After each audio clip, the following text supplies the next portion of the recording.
It's difficult, isn't it? Tony? Do you know anyone else that talks to you through your finger? No. It's been a while since we've talked. It's been a while since you had anything interesting to say. You sure you're in the right finger there, Tony? You sure it ain't supposed to be the middle one? Ha ha ha ha. The truth is, I was feeling a little bit of cabin fever, and I decided to come out because of what movie you're presenting tonight. Oh. Yeah, that's right. You said something was difficult. What were you talking about? Choosing a scene from tonight's movie.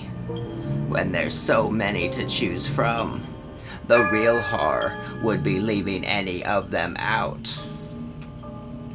You know, that's one thing that I think we both agree on.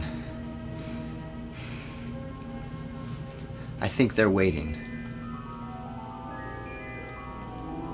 Shall we? Shall I? Go ahead.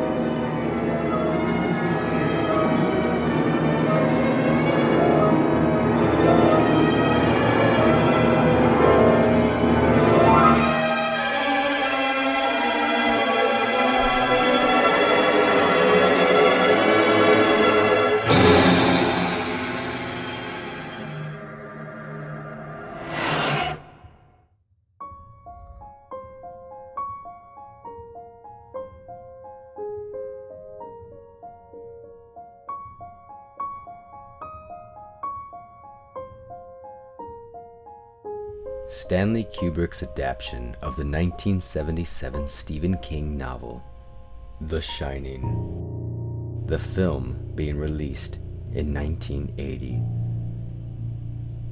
There is a notoriously large amount of controversy that surrounds how this film was adapted, and King himself has admitted to being disappointed in it, saying at one point, "I think The Shining is a beautiful film and it looks terrific, and as I've said before, it's like a big, beautiful Cadillac with no engine inside it."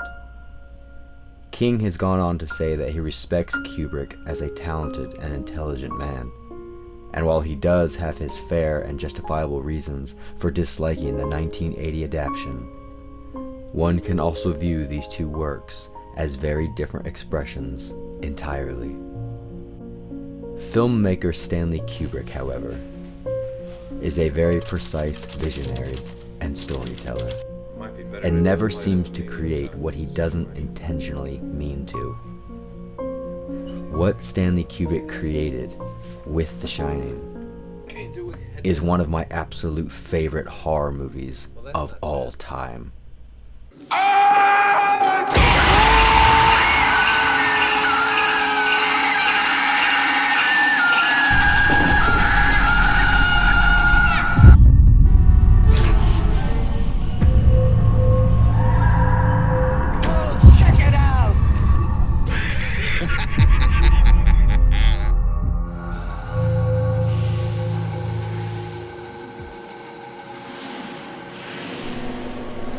As a fan of Stephen King as well, and by no means do I mean any disrespect to him, but I love the film adaptation as is.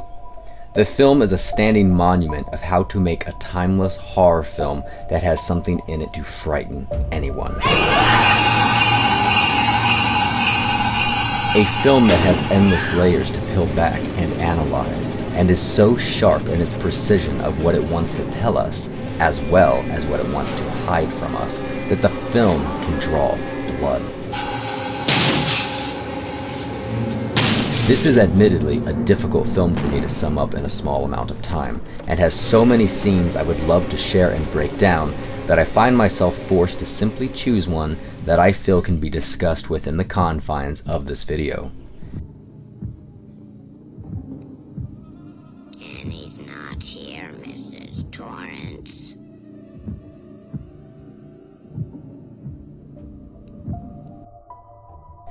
Jack Torrance, notoriously played by Jack Nicholson, is a writer and recovering alcoholic who has agreed to keep watch as the caretaker of a large hotel known as the Overlook during its winter season, when the entire establishment is closed. Jack Torrance, his wife Wendy, and their son Danny all prepare for a long, cold season together, where Jack may also additionally be able to use the seclusion to get some writing done.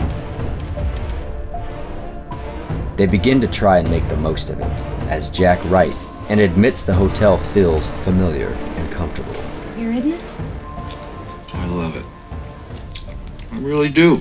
The film slowly, however, tilts itself in a darker, more mysterious and haunting direction, and director Stanley Kubrick takes us on a psychological journey through each character and the Overlook Hotel itself.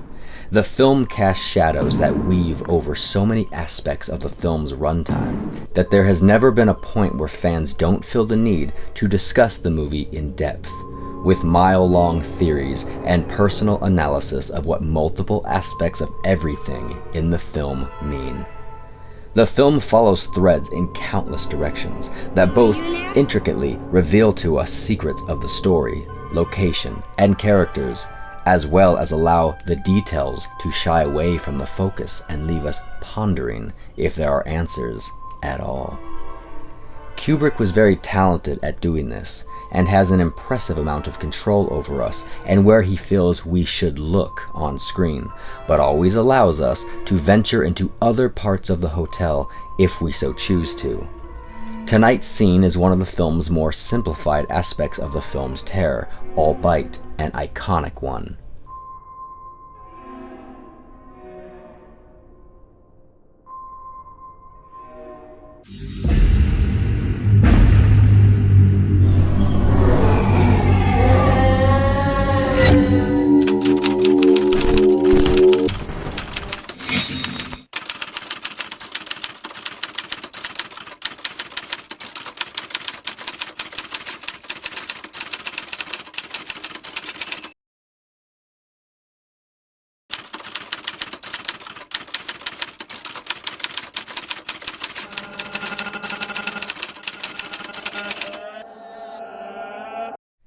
Danny Torrance, a young child who has a very special ability, seemingly being able to have conversations with an imaginary friend named Tony, who is able to accurately foresee things and even warn Danny about things yet to happen. Tony, why don't you want to go to a hotel? I don't know. You do too know. Now come on, tell me. I don't want to. Please. No. Tony, tell me. Danny seems to have telepathic abilities that he shares in common with others, including the Overlook's head chef, a man by the name of Dick Halloran. We got 60 boxes of dried milk, 32-pound bags of sugar.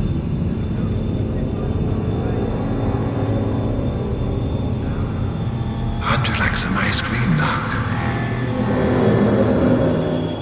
Sociables, mango rolls, and 7 kinds of what have you.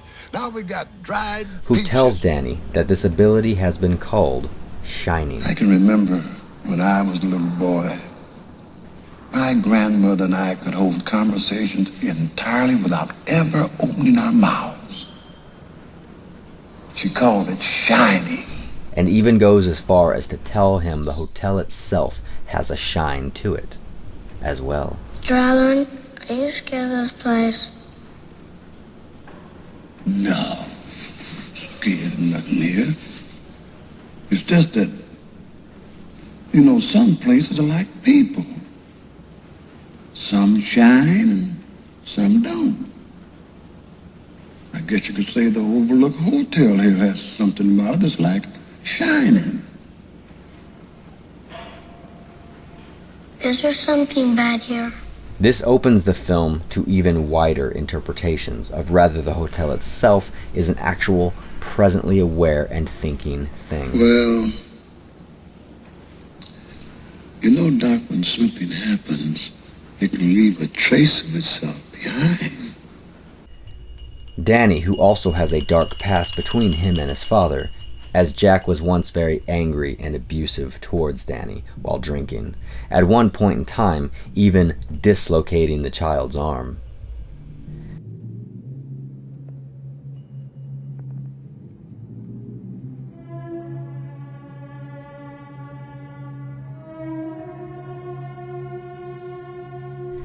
Danny often seems weary of Jack, and even sometimes questions his safety around him, as well as the safety of his mother. What? You would never hurt Mom or me, would you? Danny then spends much of his time exploring the hotel, keeping to himself, somewhere between boredom, curiosity, and keeping away from Jack. But exploring this hotel alone may not be the wisest of choices.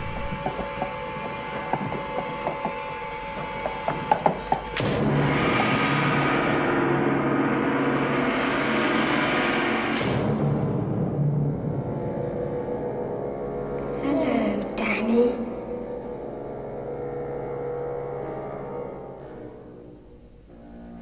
Come and play with us.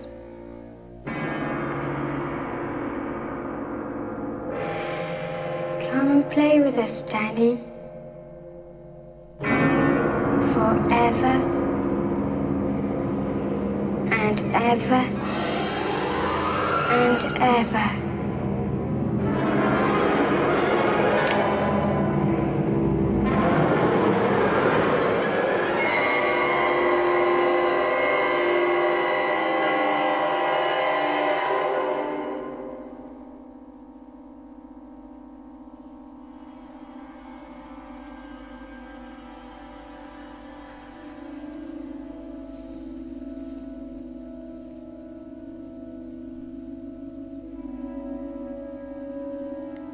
Tony, I'm scared.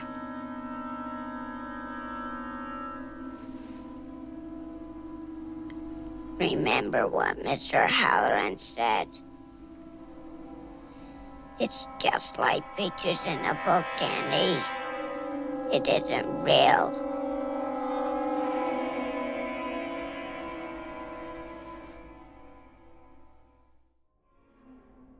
The two twins are a very memorable part of this film, and the world of horror as well. It is the intricate details of this moment, though, that I find so frightening, as well as so captivating.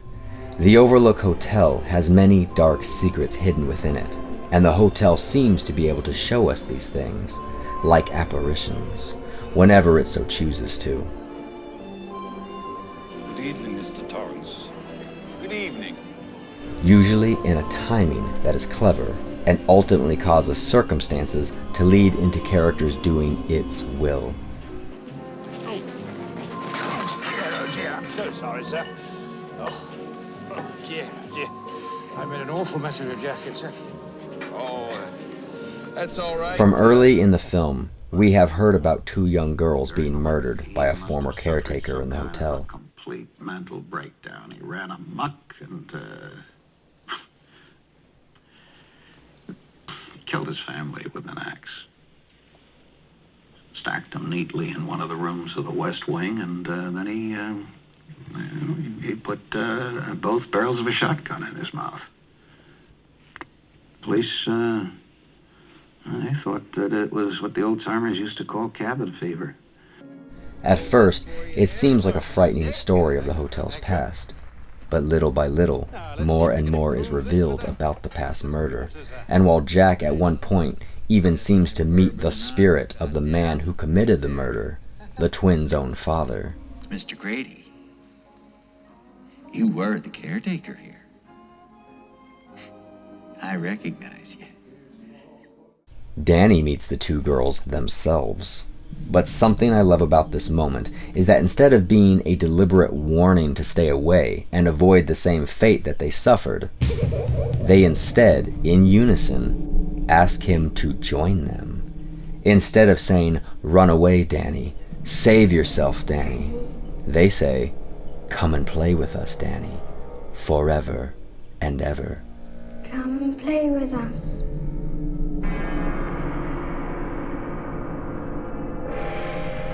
Come and play with us, Danny. Forever and ever and ever. The twins, and perhaps the hotel as well, are asking Danny to accept fate and join them in death, which is only adding to the rising horror of what Tony and The Shining have been revealing to Danny as well, and the increasing strange behavior in his father, Jack.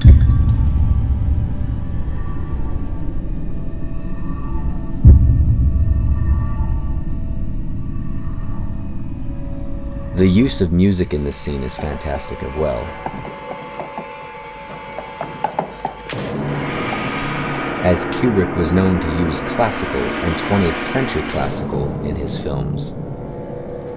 Kryzstof Penderecki's De Natura Sonoris No. 1 is used to startling effect here. Come and play with us. This scene is a grand example of how the hotel, its own past and past residents, as well as current tenants, are all tangled in a web that may or may not be escapable for them, and shows how both Danny's ability to shine, as well as the Overlook's, are at a battle where the past merges with the future, within well-crafted storytelling. It is frightening, effective, memorable, and only a drop in the ocean of everything this film has to say for itself. Most agree that this film is a masterpiece of horror cinema. Wendy, I'm home. Though you do still find many that will argue against that as well. Perhaps they need a good talking to, if you don't mind my saying so. Perhaps a bit more. Regardless of what anyone finds themselves feeling about the movie, it is certain that the cast and crew and Kubrick himself created an unforgettable horror story that upon repeated viewings can reveal a deep well of fascinating secrets. Like the Overlook Hotel itself, the film will reveal to you what it wishes, but dare you to seek out its more hidden rooms and longer corridors, until the whole place is familiar and comfortable. And if you are anything like me, you will never truly leave.